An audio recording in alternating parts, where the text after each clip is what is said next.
하나님의 말씀 신명기 17장 14절에서 20절 말씀입니다. 신명기 17장 14절에서 20절의 말씀을 받들어 읽겠습니다. 네가 네 하나님 여호와께서 네게 주시는 땅에 이르러 그 땅을 차지하고 거주할 때에 만일 우리도 우리 주위의 모든 민족들 같이 우리 위에 왕을 세워야겠다는 생각이 나거든 반드시 네 하나님 여호와께서 택하신 자를 네 위에 왕으로 세울 것이며 네 위에 왕을 세우려면 네 형제 중에서 한 사람을 할 것이요 네 형제 아닌 타국인을 네 위에 세우지 말 것이며 그는 병마를 많이 두지 말 것이요 병마를 많이 얻으려고 그 백성을 애굽으로 돌아가게 하지 말 것이니 이는 여호와께서 너희에게 이르시기를 너희가 이후에는 그 길로 다시 돌아가지 말 것이라 하셨음이며 그에게 아내를 많이 두어 그의 마음이 미혹되게 하지 말 것이며 자기를 위하여 은금을 많이 쌓지 말 것이니라. 그가 왕위에 오르거든 이 율법서의 등사본을 레위 사람 제사장 앞에서 책에 기록하여 평생에 자기 옆에 두고 읽어 그의 하나님 여호와 경외하기를 배우며 이 율법의 모든 말과 이 규례를 지켜 행할 것이라. 그리하면 그의 마음이 그의 형제 위에 교만하지 아니하고 이 명령에서 떠나 좌로나 우로나 치우치지 아니하리니 이스라엘 중에서 그와 그의 자손이 왕위에 있는 날이 장구하리라. 아멘.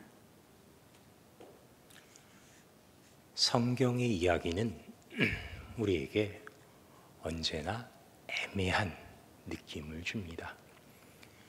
성경을 무조건 맹신하고 그대로 내용을 심지어 외우고 더러 필사를 한다 한들 그 자체의 행위로 나의 인생에 어떤 커다란 변화와 내가 처한 문제의 해결책이 생기지 않습니다. 그런데 성경 말씀을 멀리하거나 너무 오랫동안 듣지 않으면 마음속에 뭔가 캥기는 마음이 생기죠. 이러다가 천국에 못 가는 것 아닌가. 이러다가 예수 그리스도께서 다시 이 땅에 오셨을 때 내 이름은 부르지 아니하시거나 나를 모른다 하시거나 나는 자느라 예수님이 오시는 것을 모르고 그 타이밍을 놓치게 되는 게 아닌가라는 생각이 들죠. 그래서 신자들은 보통 그 중간 단계에서 굉장히 갈등하면서 신앙생활을 하는 것이 일반적입니다. 너무 가까이 가지도 않고 너무 멀어지지도 않는 나의 삶에 성경이 너무 깊숙이 개입하지도 않고 그렇다고 내가 성경을 너무 오래 떨어져서 지내지도 않는 딱 그 중간, 그것이 실질적으로 우리 모든 신앙인이 가지고 있는 신앙생활의 목표죠. 오늘 보신 신명기 17장에서 이제 드디어 이스라엘에 대한 왕에 대한 이야기가 나오는데 이 내용은 우리에게 뜻밖에도 낯설지가 않는 내용입니다. 죄송합니다만 여러분 몇 분에게는 낯설 수도 있다고 생각이 듭니다만 저와 윤철규 최춘만 목사님께서 이 신명기 설교를 시작한 이후로 수도 없이 반복해왔던 내용이 오늘 보신 이 내용에도 들어가 있습니다. 보시면 너희가 생각하기에 주변 나라들이 다 왕이 있으니 너희도 왕이 있어야 한다는 생각이 들어서 왕을 세운다면 그 왕은 이런 것들을 반드시 해야 한다라는 이야기인데 그 내용이 낯설지가 않다는 이야기입니다. 그것은 바로 신명기 처음부터 모세가 이스라엘에게 해왔던 끊임없는 요구사항과 완벽하게 일치합니다. 그것은 하나님의 말씀, 하나님의 명령을 반드시 지키고 이방 민족이나 다른 나라와 교류하지 말 것이며 나아가 이 모든 것에 대해서 하나님이 계획하신 것에 대해서 그것을 돌이켜 다시 애굽으로 돌아가지 말라라는 내용이죠. 이스라엘 백성에게도 수십 번 여러 차례 반복해서 요구되었던 내용입니다. 여기서 우리는 이런 생각을 해볼 수 있습니다. 성경은 그러니까 쓰여진 연대도 다르고 그 저자가 썼을 때 처했던 상황도 다르며 모든 것이 마치 단독된 사건에 단독된 이야기들로 구성되어 있는 것 같지만 사실 성경은 한 권이라는 사실을 여러분이 깊이 성경을 보시면 깨달으실 겁니다.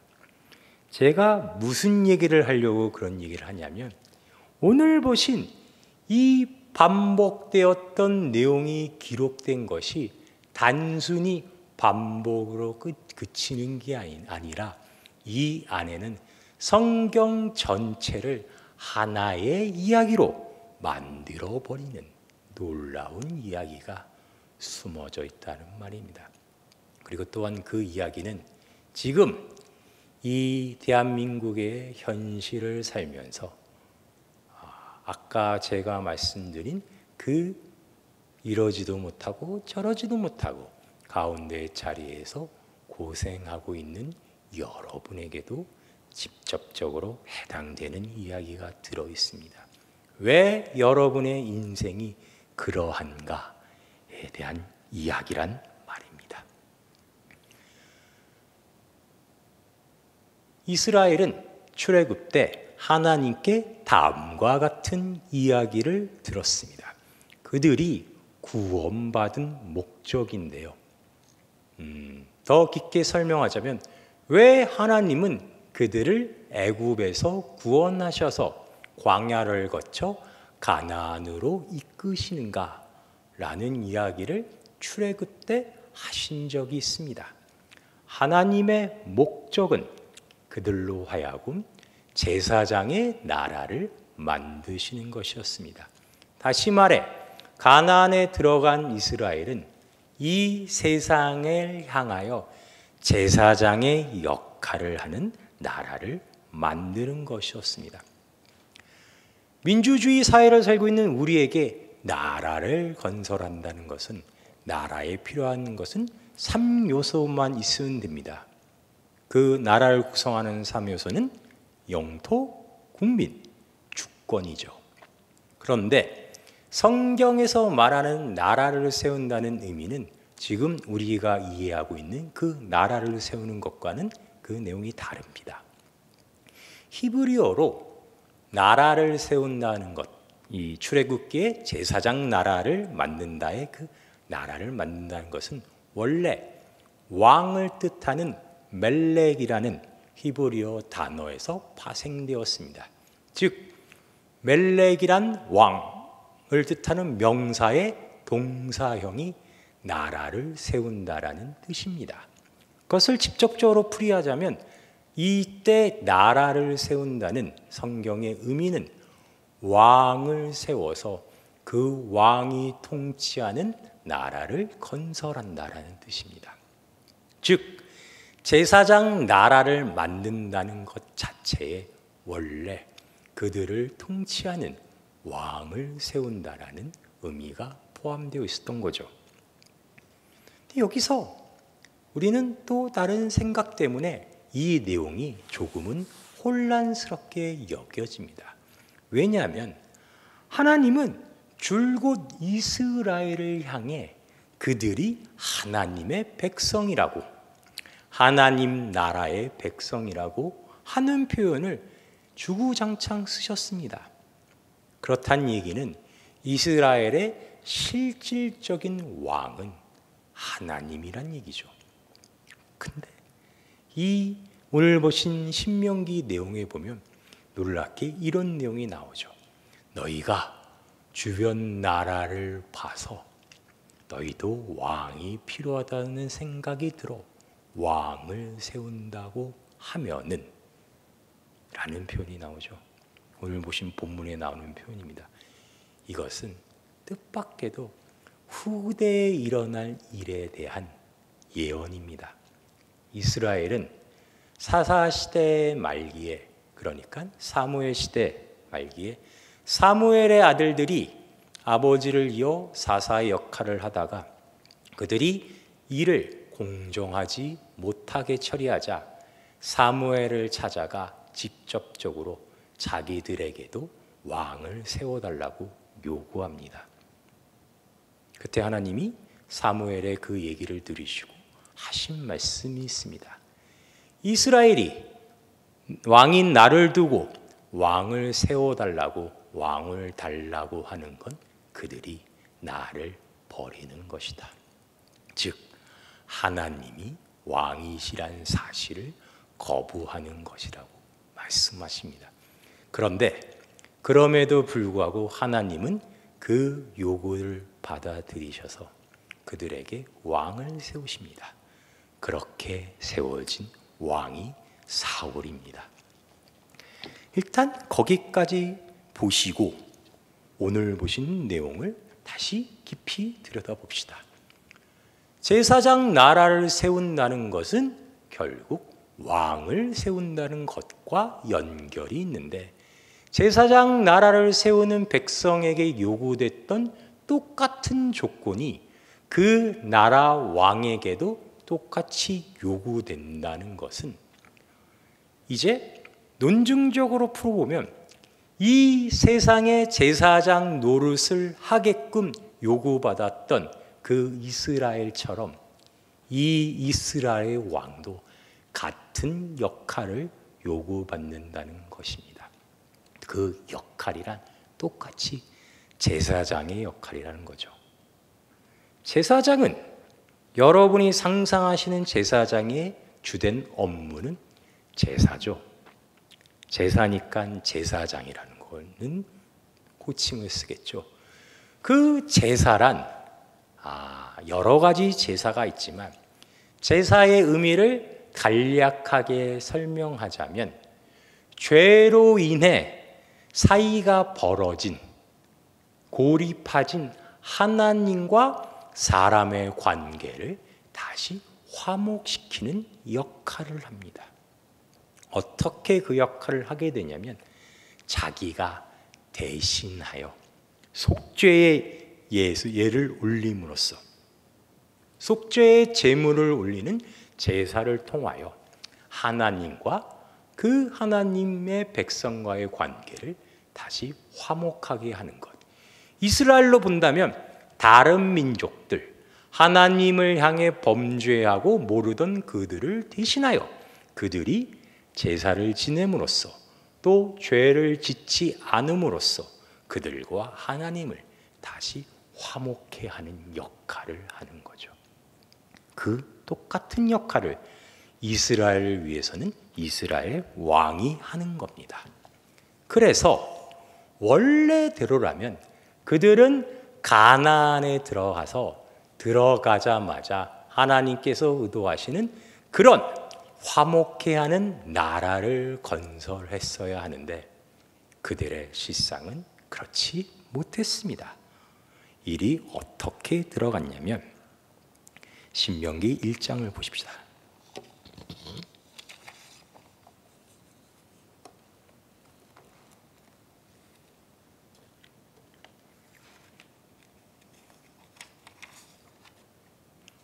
신명기 1장 19절부터 보시면 모세의 다음과 같은 증언이 나옵니다.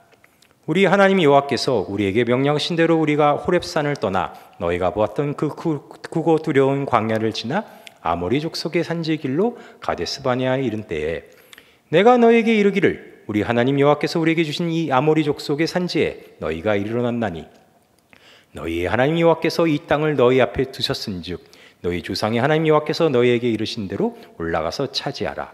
두려워하지 말라, 주저하지 말라 한즉 너희가 다 내 앞으로 나와 말하기를 우리가 사람을 우리보다 먼저 보내어 우리를 위하여 그 땅을 정탐하고 어느 길로 올라갈 것과 어느 성읍으로 들어가게 할 것을 우리에게 알리게 하자 하기에 내가 그 말을 좋게 여겨 너희 중 각 지파에서 한 사람씩 12를 택하매 그들이 돌이켜 산지에 올라 에스겔 골짜기에 이르러 그곳을 정탐하고 그 땅의 열매를 손에 가지고 우리에게로 돌아와서 우리에게 말하여 이르되 우리의 하나님 여호와께서 우리에게 주시는 땅이 좋도라 하였느니라. 그러나 너희가 올라가기를 원하지 아니하고 너희 하나님 여호와의 명령을 거역하여 장막 중에서 원망하여 이르기를 여호와께서 우리를 미워하심으로 아모리 족속의 손에 넘겨 멸하시려고 우리를 애굽 땅에서 인도하여 내셨도다. 여러분이 이 사건을 기억하실 겁니다. 12명의 정탐꾼이 가나안을 정탐해 와서 하는 얘기. 갔더니 땅은 정말 비옥하나 거기에 사는 여러 민족들이 있는데 그들은 너무나도 세고 강대하여 우리가 감히 대적할 수 없다. 다 포기하고 애굽으로 돌아가자라고 하였죠. 그때 유일하게 갈렙과 여호수아만이 하나님을 믿고 가나안을 차지하러 들어가자고 했으나 그들이 자기들이 애굽으로 돌아가는 것을 방해하는 자들을 돌로 치고 애굽으로 돌아가려 했음을 기억하실 겁니다. 그들은 원래 이 가나안에 들어가서 제사장 나라를 만들고 하나님을 왕으로 모시는 그러한 거룩한 나라를 만들었어야 하는데 그들은 실패합니다. 그래서 그들의 원래의 목적인 제사장 나라는 완성되거나 건설되지 못하고 중단되어 버리고 말죠. 그리고 그들은 사사시대를 겪으며 방금 제가 여러분에게 소개시켜드린 대로 결국 하나님을 버리고 그들이 원하는 다른 나라와 비슷한 다른 나라처럼 강대한 모습을 자기들에게 가져다 줄 왕인 사울을 달라고 요구하게 됩니다. 그 사건까지 이르게 됐습니다. 그러면 이 하나님이 말씀하신 거룩한 나라, 제사장 나라는 언제 세워진 걸 걸까요? 사무엘상 17장으로 가봅시다.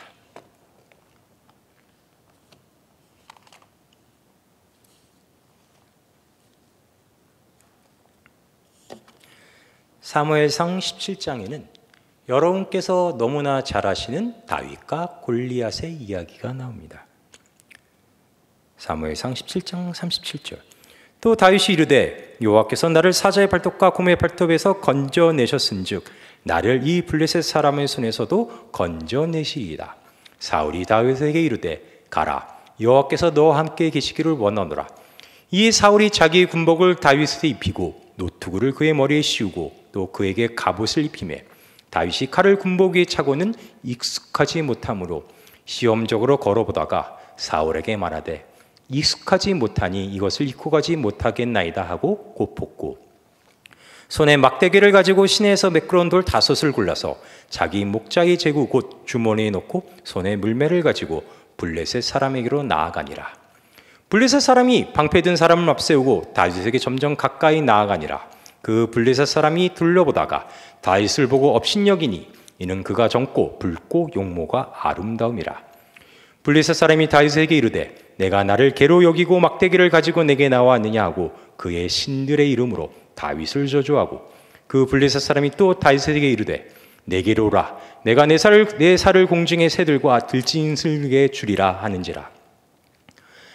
다윗이 블레셋 사람에게 이르되 너는 칼과 창과 단창으로 내게 나아오거니와 나는 만군의 여호와의 이름 곧 내가 모욕하는 이스라엘 군대의 하나님의 이름으로 내게 나아가노라.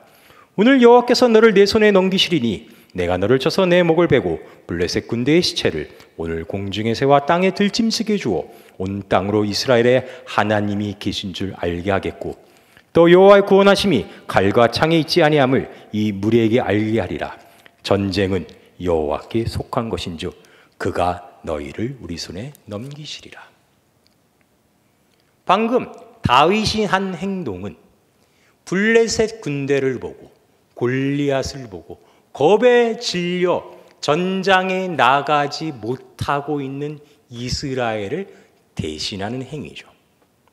나는 하나님을 믿고 하나님의 힘은 칼과 단창과 방패로부터 오는 것이 아니라 전쟁은 하나님에게 속한 것이기 때문에 나는 그 하나님을 믿는 그 믿음으로 우리의 적 앞에 두려움 없이 서겠다고 나아간 것이죠.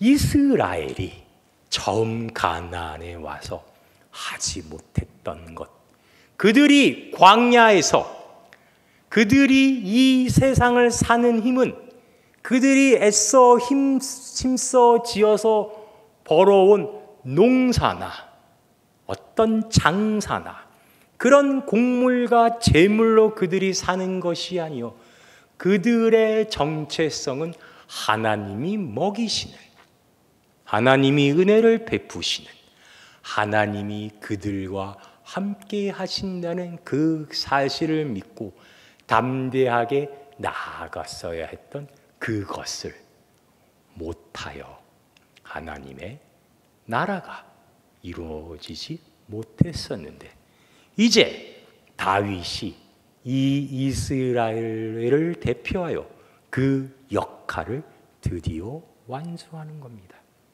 하나님을 믿고 두려움 없이 그 대적 앞에 서서 드디어 그 대적을 무찌르고 다윗의 말처럼 온 땅에 하나님이 이스라엘과 함께 하신다는 것을 보인 거죠.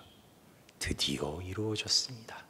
그래서 이 사건의 의미는 단순히 다윗이 골리앗을 죽인 게 아니라 다윗이 인간이 원한 왕이 아니라 하나님이 기름 부어 하나님이 선택한 이스라엘의 왕으로서 드디어 하나님이 말씀하신 제사장의 나라를 세웠다라는 아주 뜻깊고 감동적인 이야기를 담고 있는 겁니다. 우리가 오늘 처음 본문에 보았듯이 하나님께서 이스라엘에서 요구하신 것은 이스라엘 왕에게 요구한 것과 같습니다. 그것은 너희의 힘은 세상의 권력이나 재물로부터 나오지 않음을 기억하고 그대로 순종하라. 그것을 세상에 보이라는 거죠. 다윗은 이 골리앗 사건에 드디어 그런 모습을 보입니다. 그런데 해석하게도 여러분이 잘 알다시피 다윗은 결국 범죄하게 됩니다. 너무나도 유명한 밧세바 사건을 통하여 범죄한 다윗은 본인은 하나님에 대한 사랑과 순종을 원하나 인간으로서 그가 알 수 있는 한계를 보이고 맙니다. 단순히 밧세바 사건을 통한 죄뿐만 아니라 오늘 보신 신명기 본문과 달리 다윗은 아내를 많이 둡니다. 자식도 많이 둡니다. 다른 나라 땅을 쳐서 얻은 전리품으로 그의 왕궁에 수많은 금과 은을 채우게 됩니다. 다윗은 왜 결국 그렇게 하고 말았을까요? 그것이 상식이기 때문입니다. 내 나라가 제대로 잘 통치가 되고 훌륭한 길로 나아가고 멸망하지 않는다는 조건, 증거는 세상이 상식으로 제시하는 그러한 증거들은 당연히 재물이어야 되고 권력이어야 되고 외모여야 합니다. 쫄딱 망해가고 창고에 곡식이라고는 한 톨도 없고 금은은커녕 땡전 한 푼 없으면서 이 나라가 잘 나가고 하나님으로부터 택함을 받은 나라고 내가 그 나라에 하나님으로부터 택함을 받은 왕이라고 생각하고 그렇게 행동할 수 있는 사람은 사실은 없는 거죠. 그것은 너무나도 상식 밖의 행동이기 때문입니다. 그래서 다윗은 실패합니다. 그러면 오늘 본 이 신명기에 봤던 제사장 나라, 하나님의 거룩한 나라를 진정으로 건설한 왕은 과연 누구일까요? 누가 그 모든 상식을 건너뛰어서 이 세상의 조롱을 받는 수모를 참고서라도 하나님께서 말씀하시는 그 왕의 조건을 지킬 수 있었을까요? 그것은 놀랍게도 여러분이 미리 짐작하셨을 바로 그 이름, 예수 그리스도였죠. 하나님 스스로가 인간의 모습을 오셔서 인간은 차마 할 수 없었던 그 제사장 나라의 왕으로서의 그 모든 요구 조건들을 완성시키셨던 거죠. 그래서 이제 우리가 신약을 보니 예수 그리스도 전에 왔던 세례 요한도 그리고 예수 그리스도도 우리에게 그렇게 외쳤던 거죠. 회개하라, 천국이 가까이 왔느니라. 드디어 하나님께서 우리에게 요구하셨던, 우리에게 약속하셨던 하나님의 왕국, 이 세상의 제사장의 나라가 예수 그리스도께서 이 땅에 오심으로써 진정으로 완성되었던 겁니다. 아주 재밌고 감동적인 이야기죠. 그런데 아주 흥미롭고 재밌는 이야기인 것 같은데, 그래서 그게 지금 대한민국의 청년으로 살고 있는 여러분과는 도대체 무슨 상관일까요? 빌립보서 2장으로 가봅시다.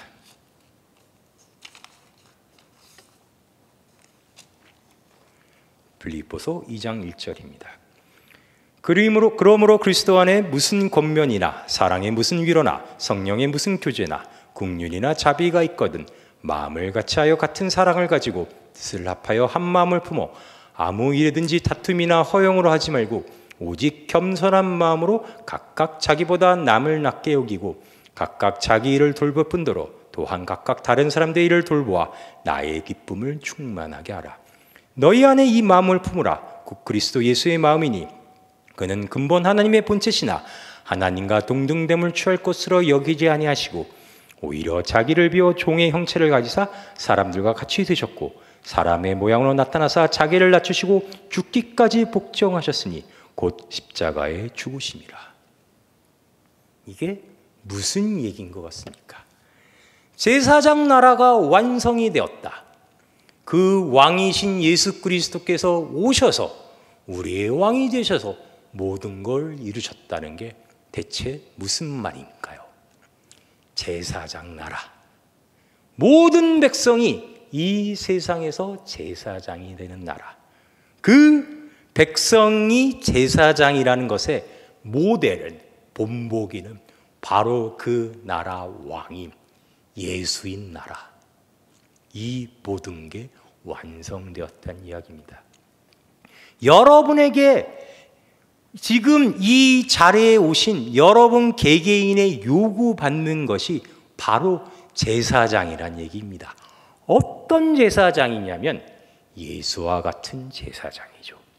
그 예수와 같은 제사장이란 것은 어떤 걸 의미하느냐? 쉽게 말해 오늘 보신 빌립보서처럼 예수 그리스도의 마음을 품은 제사장이죠. 여러분은 쉽게 생각하실 겁니다. 아니, 나는 구원을 받았고 나의 구원은 그 어떤 것으로도 취소되지 않고 끊어지지 않는다고 하는데, 그럼 다 된 거 아닌가? 내가 뭘 더 해야 되는가? 내가 뭘 더 수고해야 되는가? 그냥 나는 그 정도면 너무 만족하고 남으니 나를 좀 내버려 두시고 그냥 내 뜻대로 조용히 편안하게 이 세상을 살다가 천국 가게 해주세요 라고 생각하실 겁니다. 오늘 보신 말씀처럼 어림 반푼어치도 없는 소리입니다. 하나님은 그 옛날 출애굽 때부터 신명기를 거쳐 예수 그리스도까지, 그리고 바로 지금 이 순간까지 여러분 각자를 제사장으로 만들기 위해 하루도 쉬지 않고 일하셨습니다. 여러분의 구원은 구원으로 끝나는 게 아니라 그때부터 시작입니다. 어디로 가는 길의 시작이냐면 예수 그리스도의 마음을 품는 길의 시작입니다. 그래서 제가 목사로서 여러분에게 구라를 치지 않고 사실을 말씀드리자면 하나님은 절대로 여러분을 편하게 살도록 내버려 두지 않으십니다. 제 말을 못 믿거든 한번 실험해 보십시오. 아침마다 매일 밤마다 여러분이 계신 직장이나 학교나 가정이나 여러분이 만나는 그 모든 사람과 관계 속에서 여러분이 그냥 가치도 없고 아무런 의미도 없이 시간을 보내다가 그냥 죽음을 맞이하는 인생으로 내버려 두지 아니하십니다. 아까 처음에 얘기했던 여러분을 이것도 아니고 저것도 아닌 그 가운데 상태로 살도록 가만두지 아니하실 겁니다. 여러분은 다 망했습니다. 맘 편하게, 속 편하게 그냥 내 뜻대로 이 세상을 살 거란 기대는 빨리 접으시는 게 저나 여러분에게 좋습니다. 여러분이 그냥 나는 대충 살겠다라고 생각하시는 것은 정말 죄송하지만 어리석은 생각이십니다. 여러분은 예수 그리스도가 간 길을 가도록 되어 있습니다. 그래서 여러분은 여러분이 생각하는 것 이상으로 여러분 마음대로 여러분의 인생이 되지 않는 것을 경험하실 겁니다. 지금 당장 여러분의 모든 것을 포기하고 신학교를 가거나 24시간 교회에 와서 봉사하라는 얘기가 아닙니다. 여러분의 인생을 통하여 사건들을 통하여 경험해 보십시오. 하나님이 얼마나 철저히 지독하게 여러분을 거룩하고 고귀한 존재로 만들기 위해 여러분의 인생에 개입하시는지를 말이죠. 여러분이 사먹는 떡볶이 한 조각에 여러분이 마시는 아이스 아메리카노 한 모금이 여러분 주변 사람들에게는 보잘것없고 아무런 의미 없는 것일지 모르지만 여러분이 먹는 떡볶이는 제사장이 될 사람이 먹는 떡볶이이고 여러분이 마시는 아이스 아메리카노는 예수님의 마음을 품는 자가 마시는 아이스 아메리카노가 될 겁니다. 지금 제 말이 믿어지지 않으실 거는 압니다. 여러분에게 지금 그러한 맹신을 강요하지 않음을 기억해 주십시오.